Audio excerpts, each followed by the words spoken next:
తిరుమల తిరుపతి దేవస్థానం మాజీ ఈవో ధర్మారెడ్డి, మాజీ చైర్మన్ భూమన కరుణాకర్ రెడ్డిపై తెలుగుదేశం జాతీయ అధికార ప్రతినిధి గురజాల మాల్యాద్రి, రాష్ట్ర అధికార ప్రతినిధి నీలాయపాలెం విజయ్ కుమార్, సీఎస్ నీరబ్ కుమార్ కు ఫిర్యాదు చేశారు.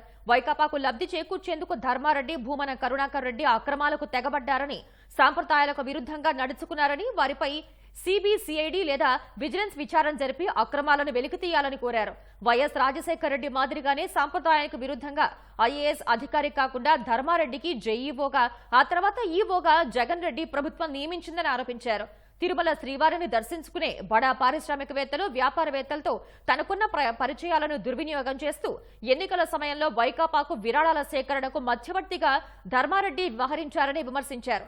తిరుమలలో అతిథి గృహాలకు కేటాయించే భూముల్లో కూడా ధర్మారెడ్డి సుప్రీంకోర్టు మార్గదర్శకాలను పాటించలేదని మండిపడ్డారు.